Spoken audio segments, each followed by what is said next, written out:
Very excited to be here today. I am Michael McCourt, Head of Engineering here at SigOpt, and I have the great pleasure to chair a panel discussion with three really outstanding users of SigOpt today. I'd like each of you to introduce yourself. In particular, Vish, would you mind going first, please?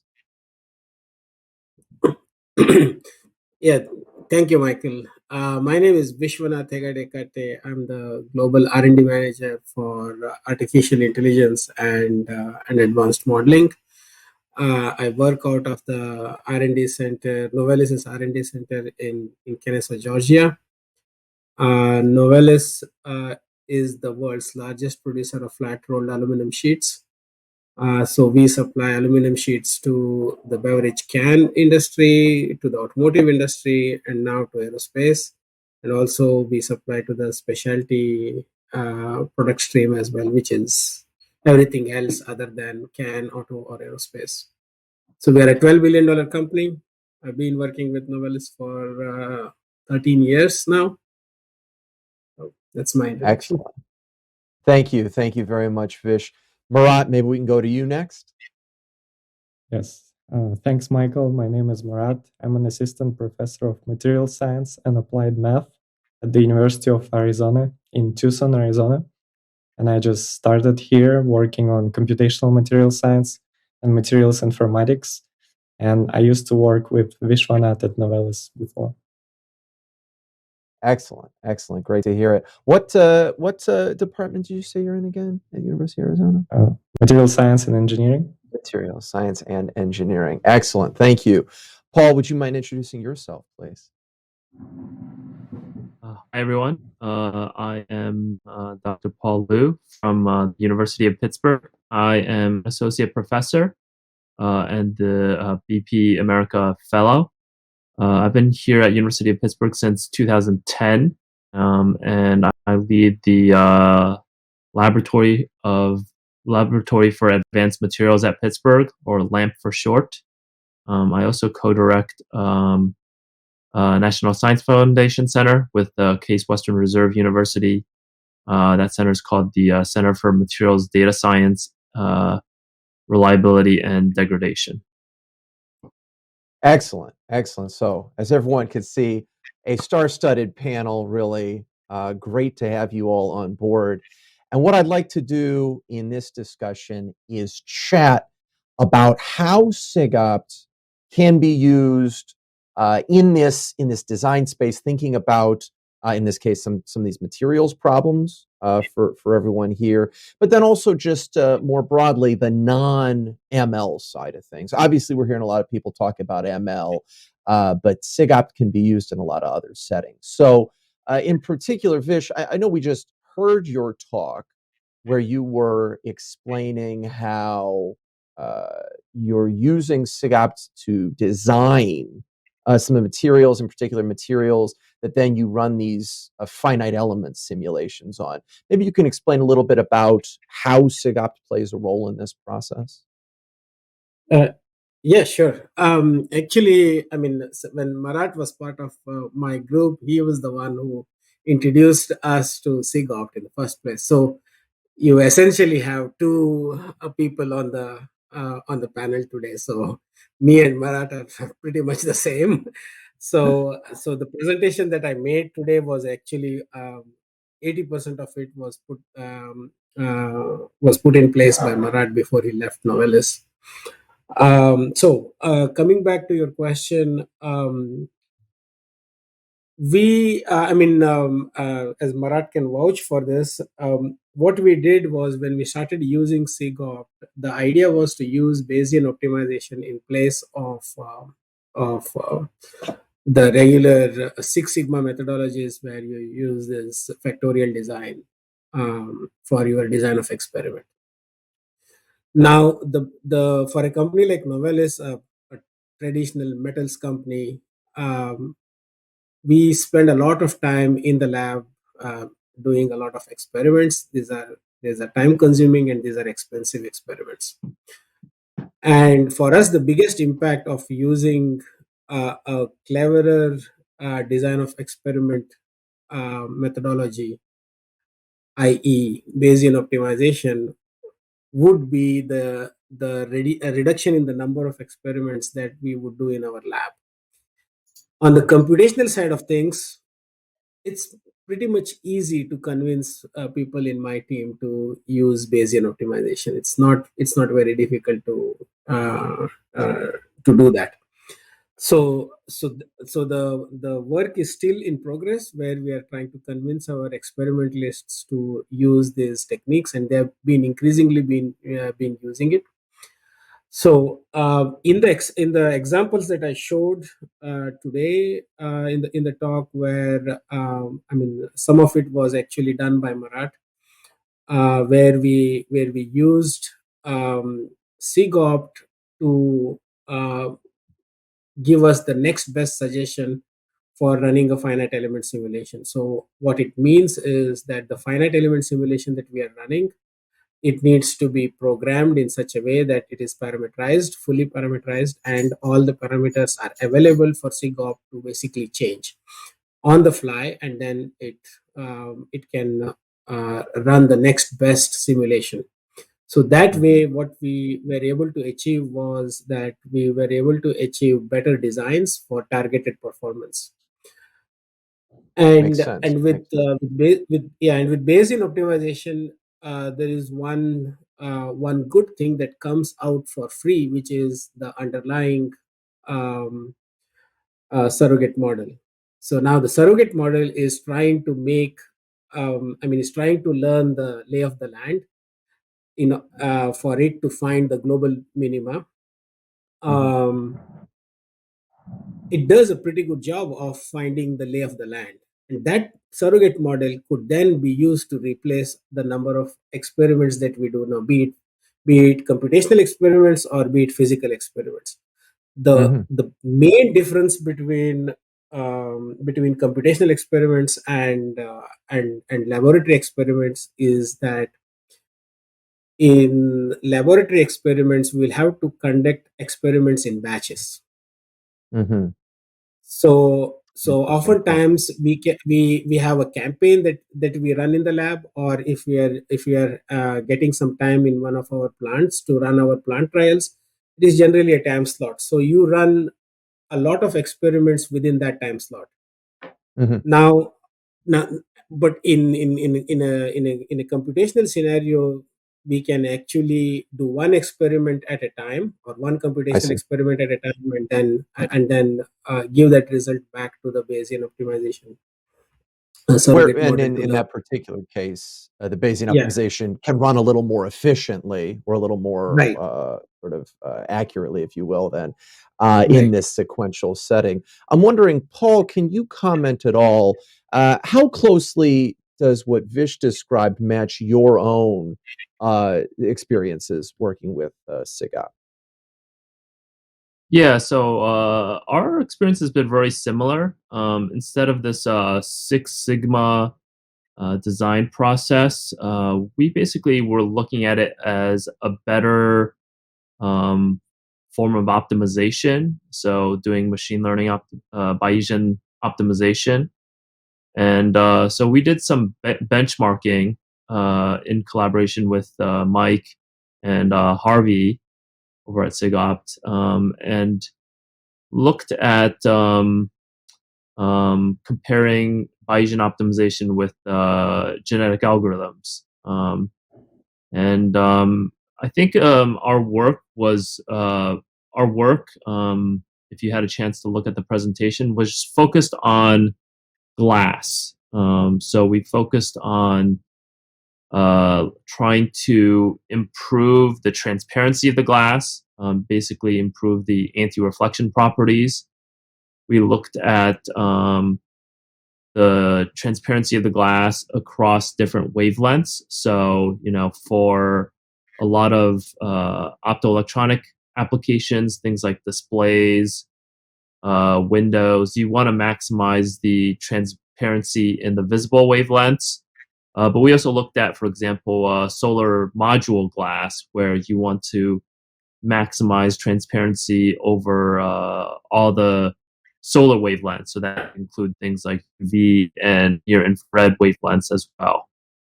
And so yeah, we did both similar to Vish, combination of computer simulations as well as experiments. And I think very similar. Our experiments were also done in batches. We did them in batches of five experiments based on suggestions from the Bayesian model. And then the computer simulations were also done sequentially. But yeah, our experience, I think, has been very similar in that we really wanted to reduce the number of computer simulations that we did, as well as the number of physical experiments. So yeah, we were able It to makes sense. create new types of glass with enhanced transparency, better clarity, and better repellency of different liquids using this process. Paul, in previous versions of this, would you have been primarily doing a classic design of experiments strategy to study your options here? Is that what might have occurred? Yeah, I mean, I think what a lot of, especially with experiments, what a lot of people seem to do is there's really a very large design parameter space, 7, 8 variables, possibly even more. And what a lot of people do is they'll just fix all of the variables except for one, and then just systematically vary that one variable. So you end up really searching a very limited part of the whole design parameter space. And really with Bayesian optimization, we're really able to explore and exploit the whole space more thoroughly. Marat, I'd like to hear from you now. In particular, you've seen things now from both sides. You've been on the industry side, you're now on the academic side.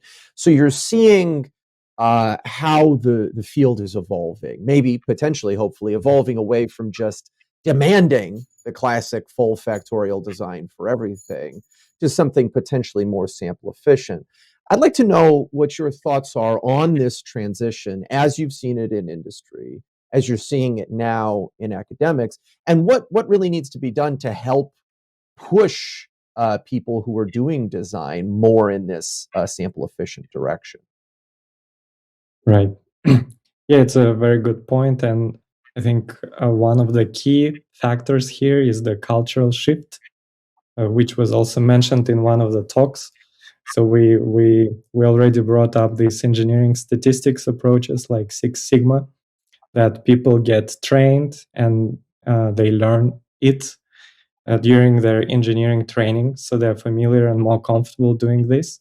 And when we bring these new machine learning or data-driven approaches, there is often a resistance because they see it as a black box and they didn't see successful case studies which are relevant to their work. And I think there is a lot of hesitation and resistance from the people who can actually take advantage. And speeding up the calculations, machine learning models, tuning machine learning models is great. But when I came across these Bayesian optimization approaches and SigOpt in particular, we felt that the best payoff would be in experimental work or in the plant trials, because each observation is really expensive compared to either physics-based simulation, even if it's time-consuming, or tuning a machine learning training run. So we felt there we could see a lot of payoff in reducing the number of observations when we ran our optimization campaigns. But at the same time, I think there was a much less comfort in adopting these approaches. And so we've done all these computational benchmarking studies, and we see a lot of speed up in the computational field. But to do the same in the experimental world is much more difficult, because it means we would need to run in parallel to experimental campaigns. And most oftentimes we cannot afford to do that. And Yeah. so yeah, that's one of the constraints, is that we're limited in experimentally benchmarking SigOpt or other advanced data-driven approaches for accelerating optimizations and experimental discovery. That's one That's an thing. interesting And point. Go ahead, please. yeah, and another thing is that in our field, data, especially in the research field, experimental research field, the data is extremely limited, so that we cannot leverage a lot of historical data. And on top of that, our observation budgets are also extremely tight. So that when I see all these case studies for tuning machine learning models, yes, this is great. We can do the recommended number of observations, but then in the experimental side, we have extremely tight budgets. And when a black box software for an experimentalist or engineer gives some suggestions, I think people would like to see some more information. So first, what went behind the model that makes the model believe that this is the next best observation to do? Or one thing that I was frequently asked is, can we get the estimate from the model what we will observe if we actually follow this suggestion? So that's another thing. And this is one feature that I was frequently asked, whether it's possible to get the estimate or prediction or belief of the model what will happen if we follow, because it would give some comfort to the experimental person to actually follow the suggestion. That's a fantastic point, and I'd like to follow up on exactly that topic there, because yeah, we're talking about what is it going to take? What's it going to take to get more comfort in the community, more willingness to embrace these very sample efficient methods? And I can recognize that, yeah, if you go away from the full factorial design, you lose some sense of certainty about the space, because you haven't fully explored the space. You've been exploring the space in a very biased way towards the optimum. The benefit is the gain in efficiency. The drawback is the concern about missing out on things, or perhaps the model being flawed. So I think that that's absolutely something that tools like SigOpt and our research community overall, this sample efficient exploration community, can be providing to practitioners to make them feel more comfortable. Vish, do you have any thoughts on other things that the community could be thinking about to help make our tooling more accessible and advocate more effectively for the use of sample efficient exploration? Yeah, well, I mean, one of the things that Marat was doing before he left Novellus was actually create a module for our internal training. So the companies like Novellus and also a lot of our competitors in the aluminum industry or in other metals industries, they spent a lot of money about 15, 20 years ago training their people with Six Sigma methodologies. So these people are, they know how the tool works. They are confident that the tool works and they don't need to learn anything new, and so they go forward with what they know already rather than to learn something new. So our thought was that, well, we need to actually do it at the source. So let us teach about Bayesian optimization as a module within our internal training programs, so that people are exposed.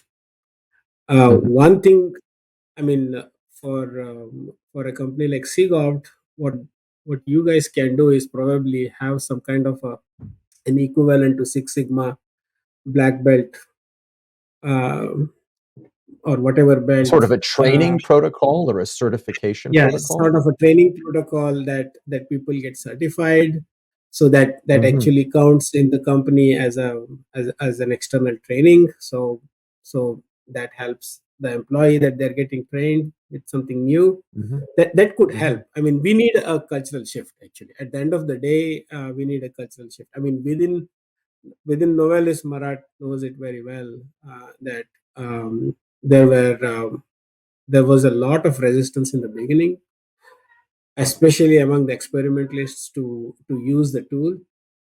But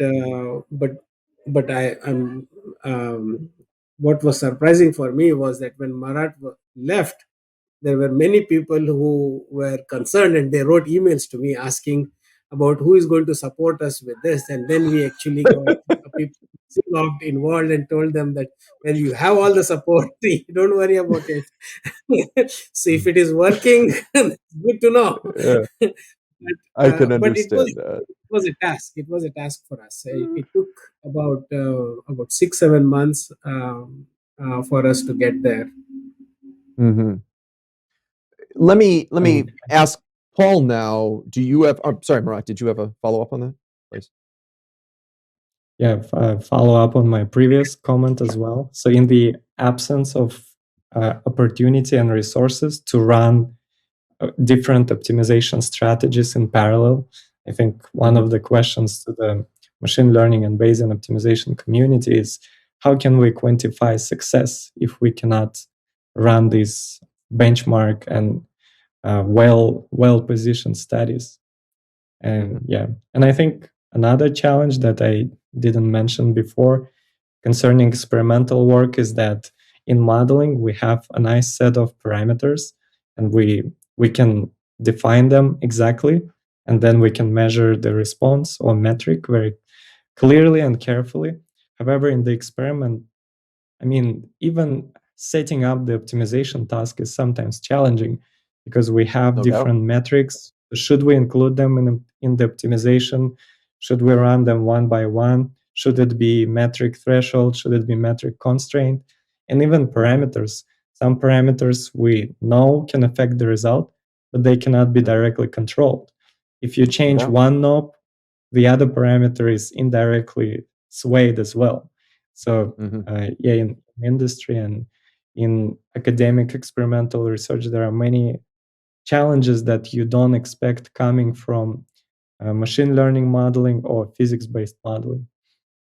Very good point. A very, very good point. I want to target that as well. Let me just ask very briefly, both Marat and Paul, do you feel that there's any element of publishing which is somehow problematic in the mix here, in the potential mix towards shifting away from classical design of experiments? Do you feel that editors or reviewers really expect to see the full factorial or fractional factorial design of experiments? Or do you think that by and large you can do as you choose, and as long as the eventual design that gets used is a winner, that's enough? Marat, I'll ask you first. Yeah, I don't think there is a restriction in this case or some expectation of using a certain set of experimentation protocols. I mean, I would say it's the opposite. Bayesian optimization is now very fashionable in mechanics of materials and material science. So just revisiting simple parameter fitting problems with the Bayesian optimization approach can lead to a paper. So yeah, I think to make this shift happen, Vish made a very good point that we should target the training and education. So in a company, it can be a small course module, but now we are being in academia, we can target it even much earlier in the process. We're training a new generation of engineers, and I think we can discuss with the machine learning community and SigOpt and Intel what would be the best way to incorporate these data-driven approaches into engineering curriculum, so that when they come to Novelis or other manufacturing companies, these engineers would be much more open to these new approaches and would bring it to the table. Paul, do you have a thought on that? First off, how is it that your students, your specific students, both in your department and your own graduate students, how is it that they can come to learn about advanced tools like this? Is it at all actually in the classroom, or is it most common just if their advisor exposes them to it? I think it's probably a combination of both. I think right now there's still a little bit of a separation between the material science and data science communities. I think a lot of pure materials papers, they just tend to focus on fundamental characterization, demonstration of some new material property or material functionality. And then a lot of the data science community, I think, is focused on perhaps more algorithms or some of the fundamental underlying statistics. So I think that's perhaps one of the big barriers in terms of getting Bayesian optimization out to the materials communities. I think, having additional classes, and I think there is a big thrust in that in universities, additional majors, additional minors, certificates, things like that, where students are trained more in that. And then certainly at the PhD level, if you have faculty that are interested in both of these areas, then their students will certainly get deeper into this. But yeah, I think I think it does seem it's a very new area, I think, and I think more and more people are getting into it. Well, and you'd spoken earlier about some work you've done specifically with the goal of having materials scientists, data scientists working together, speaking together, trying to make new results happen. Maybe you could elaborate a bit on this? So yeah,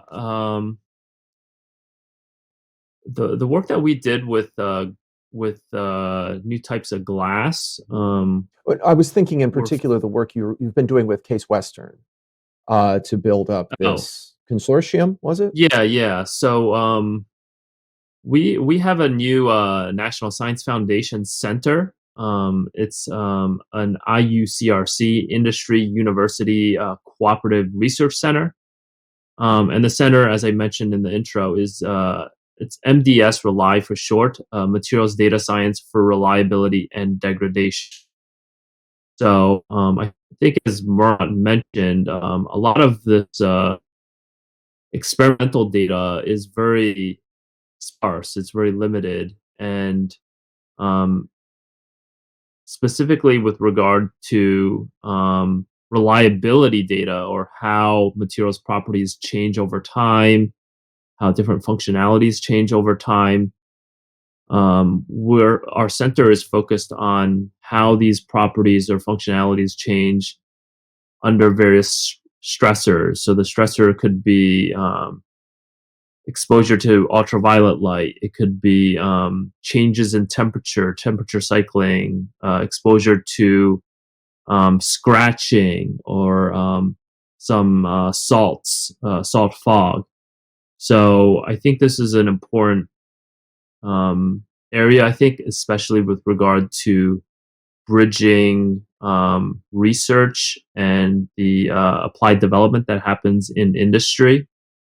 And I think this Bayesian optimization could be an area. This could be an area where Bayesian optimization also makes a big impact, because of just the cost of doing an experiment where you need an extended exposure to some sort of stressor.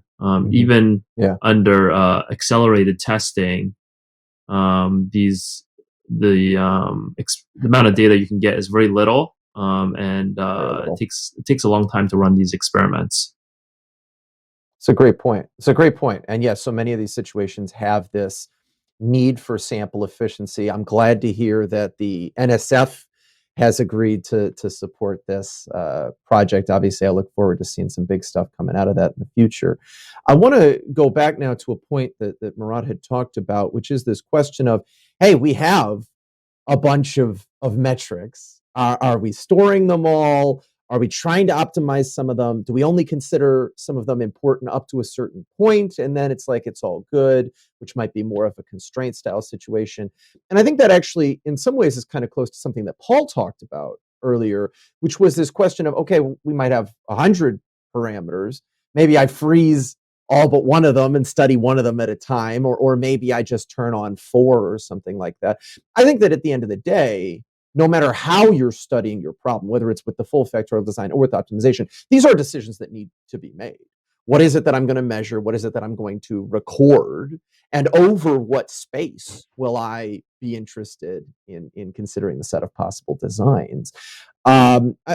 Vish, I'd like to ask you, how is it that these decisions are made at Novellus when experimentation is taking place? How do you decide what the acceptable or design space of interest is and what the metrics of interest are? I know that you had given us in your talk an example where you studied, I think, 4 parameters to improve the pressure of the shape of a can that was able to be used.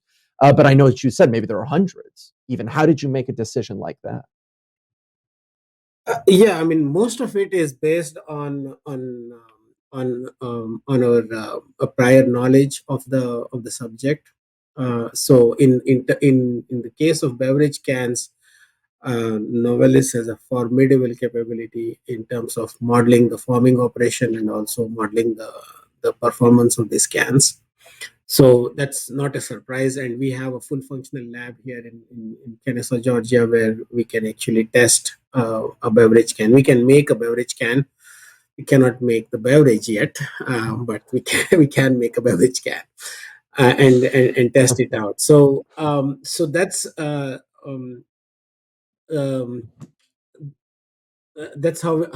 we go about within Novellus, at least. But I mean, a recent example I wanted to give here was that one of our engineers who was using SigOpt had moved to using Minitab. So then I actually asked him the question, okay, why did you do that? He said, yeah, that's all fine. It is very good, the tool, but that effects plot that I'm interested in, which I understand very well, is what I want to see, and that I can see it with Minitab. So what I think is needed is that here there is an example where we probably do not fully understand what parameters we need to include in our study, and it is those interactions between the various parameters that is probably guiding the engineer to plan his experiments, right? So in my mind, somewhere we need to have a I mean, we need to find a way where people can easily be trained from what they know about the Six Sigma methodologies to the newer techniques that are currently available. If we go with the idea that, okay, forget everything that you know, we will teach you something new, that's not going to fly. That's going to be very difficult. So to me, I mean, that was a simple example. Yeah, sorry, go ahead, Marat. Yeah, maybe it's a good example of a low-hanging opportunity how to make and pave that transition. In one of the earliest talks, the speaker mentioned the cultural shift in also in very industrial setting, and their answer was how to make this cultural shift is to at least speak the language that engineers understand. So maybe if software like SigOpt can provide visualizations that people are used to based on their engineering background, it could be also some comforting zone and transitioning zone. Yeah, I can see the stuff that I want to see, but even if it's using the underlying engine or optimization algorithm is different. So maybe it's one opportunity to go about it.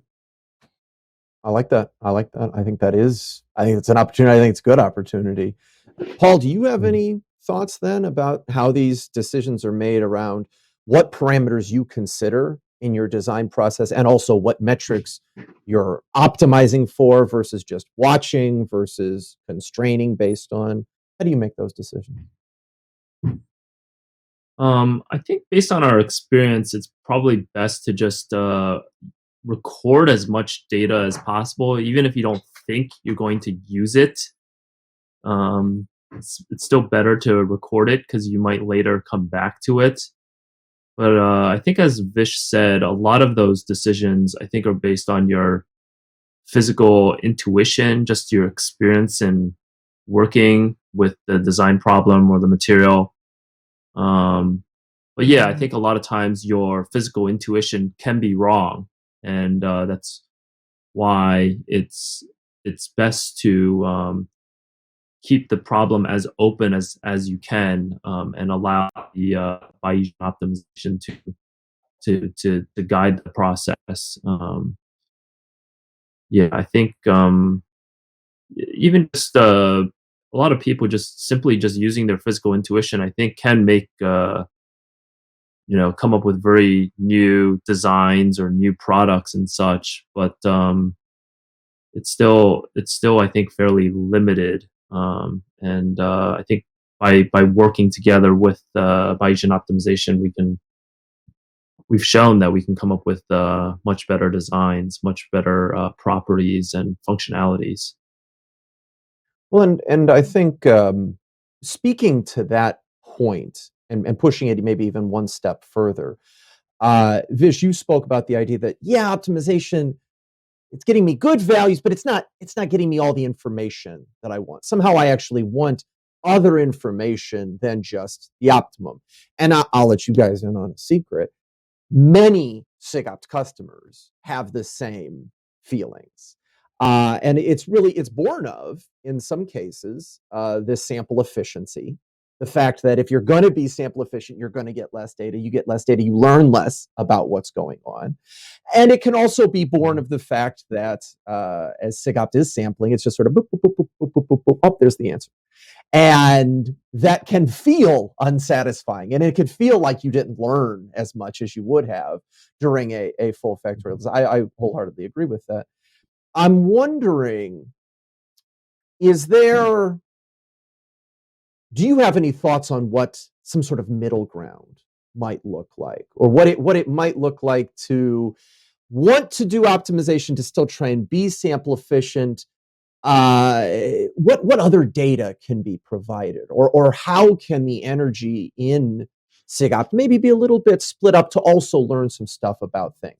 Do you have any thoughts on what that might look like, or what the desired outcome would be there? So I know from some of the problems that we've worked on together, we've worked on these multi-objective optimization problems. So there's not just a single optimum, but there's really a Pareto frontier of optimum. So that could be a line or some curve in higher spaces. And we've done some post hoc analysis on what are the solutions that fall on this curve, on the surface that forms the Pareto frontier. And we've been able to get some sort of physical insight into, these types of designs seem to be best for example, anti-reflection.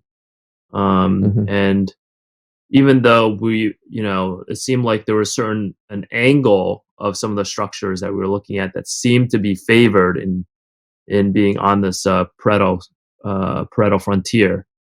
Now, we weren't exactly sure why this angle was necessarily the best, but at least it did seem like there was some sort of relationship there. There's some sort of underlying physics that makes these sort of solutions optimum. And I think perhaps that's where the underlying scientific knowledge can better try to understand. Oh, maybe this is why these sorts of solutions tend to be optimal.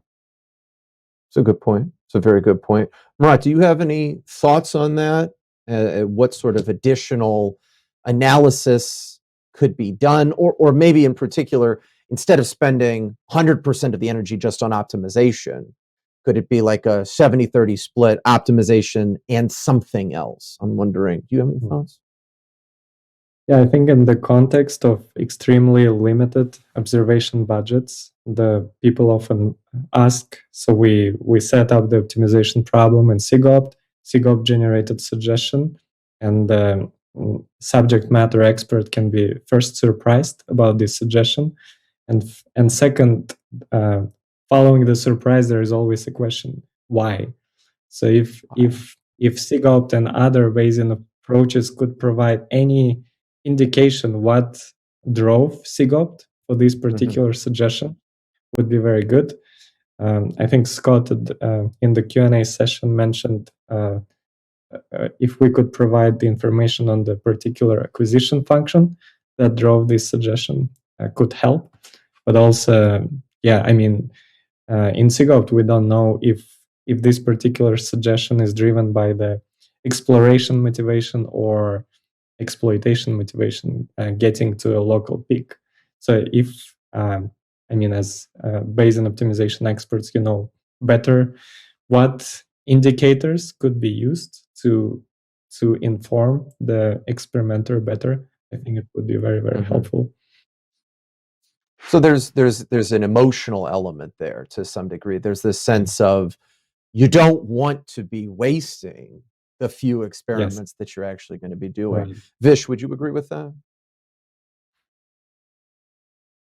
Oh, did we get a mute there? Can you guys hear me? Much better. Very good, sir. Okay. So, I mean, just recently we were actually studying a design of a beverage can lid, and what we were trying to do was to look at what is the surrogate model learning. So within the parameter space which it has asked us to explore, and outside of the parameter which it has not asked us to explore, right? So what exactly is it learning, and how? So my feeling is that somewhere there should be some clever way of showing this pictorially as the optimization is moving forward. So you do have this parallel coordinate plot, but something more than that to show that Pareto surface in multidimensional space in some clever way. I cannot think of what that is at the moment, but something that actually tells the user that, well, there is a reason behind why SigOpt or any other Bayesian optimization method is basically asking you to do that experiment. That's a good point. Right. I mean, the initial few experiments are going to be slightly random because it needs to learn the lay of the land. And there we have seen that if you have any prior information about the problem, then submit those results to the Bayesian optimization so that it learns, it comes in learned something, right? So that kind of helps a little bit, but this I think currently in the SigOpt GUI, somehow the surrogate model is not being used as much as it should be used. The surrogate model is in the background. You don't really show what it is doing, and Marat touched upon that point. A lot of people within Novelis have asked us that, hey, can I know what would be the result? You're saying that there is a machine learning model behind all of this, then can I know the result for that? So I think you have the results. It is just the question of showing that on the GUI, and also somehow showing the pictorially showing what is going on. it is easy to show it in two-dimensional space. I know it is going to be Right. difficult in multi-dimensional space, Right. but there should be some Yeah. cleverness in showing this. I mean, A fair point. sections. Very fair point. Yeah, maybe you could show sections for a particular parameter and just choose for It's which very possible. parameter to show the response surface currently learned. Do you think, and Paul, I know we've done this at one point, do you think that if this information were available, that some of these experts would even want to make their own decisions, supersede SigOpt and say, well, actually, I'd kind of like to try this instead? I think that might start happening, which could be cool. I'd be Yes. very excited by that. Think Oh, that'd it start happening? happens Yeah, I all think the it could. time. It happens all the time. I mean, Novellus. Okay. Especially if I you're love that. designing a new alloy. Mhm. SigOpt may tell us to do certain things, and some of those things may not be good for our productivity. So we then go and change the way we produce it to our normal state, right? And we are Gotcha. okay with a drop in property, or maybe we may get lucky and get a better result as well. So there should be that an expert overriding what SigOpt is saying, but then SigOpt still learns. As It gets needed. an additional data point to learn. I'd like to hope so. Okay, I think we do need to wrap it up right now. We are about to terminate this session. Thank you all for participating. This has been outstanding. Thank you all in the audience. We are going to do a Q&A session starting right now at a location which I'm sure is being put in chat as we speak. All right, we will see you all there. Thank you very much.